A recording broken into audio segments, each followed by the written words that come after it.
Doctor William ہیکنس پہلا انگریز تھا جس نے بر صغیر میں قدم رکھا۔ بعد میں یہ ایک کمپنی لے کر آیا جو ایسٹ انڈیا کمپنی کے نام سے مشہور ہوئی۔ ایسٹ انڈیا کمپنی آئی تو تجارت کی غرض سے تھی، لیکن آہستہ آہستہ وہ یہاں کے علاقوں پر قبضہ کرتی چلی گئی۔ برطانوی حکومت نے ایسٹ انڈیا کمپنی کو پورا ہندوستان 4 لاکھ پاؤنڈ کے قرضے پر دے رکھا تھا، لیکن اس کے ملازمین اور افسران میں کرپشن اتنی پھیل گئی کہ یہ 1768 میں 4 لاکھ پاؤنڈ برطانوی حکومت کو ادا بھی نہ کر سکی۔ اس کے لیے برطانوی پارلیمنٹ نے 1773 میں ایک ریگولیٹنگ ایکٹ پاس کیا جو یہاں پر سول سروس کی بنیاد بنا۔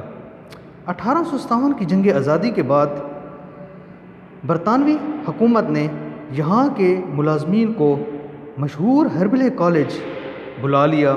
وہاں ان کی بہترین بیوروکریسی کی ٹریننگ کی گئی، جس کے بعد 1861 میں انڈین سول سروس ایکٹ منظور کیا گیا۔